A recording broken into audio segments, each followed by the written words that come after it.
Hi guys, welcome back to another Mommy Monday. I'm here with Kaylee. We have a little special treat. We are going to turn grapes into sour apple Jolly Ranchers. Or at least it's gonna taste like that. It's not ew, it's supposed to be yummy. And we both love sour things, so this should be fun. So the only thing you need are some grapes and a lime.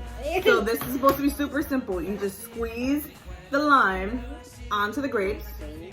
Oh, of course, I'm sorry. Go ahead and squeeze. So you squeeze it. You just squeeze it up, right? And I saw some YouTube videos or some Instagram videos on this. Wasn't my thinking. So then you just kind of mix it up. Mix it up, mix it up, mix it up. With your hands. With your hands, yeah, I clean my hands, don't worry. Okay, so now we're going to give these a try. Ready? Set, let's see, go. These are good. It tastes like candy. They actually do.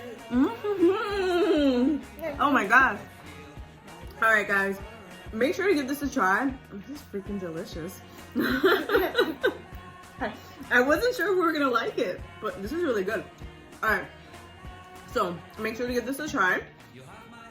And make sure to like and subscribe. And thank you so much for watching, guys. Bye. Bye.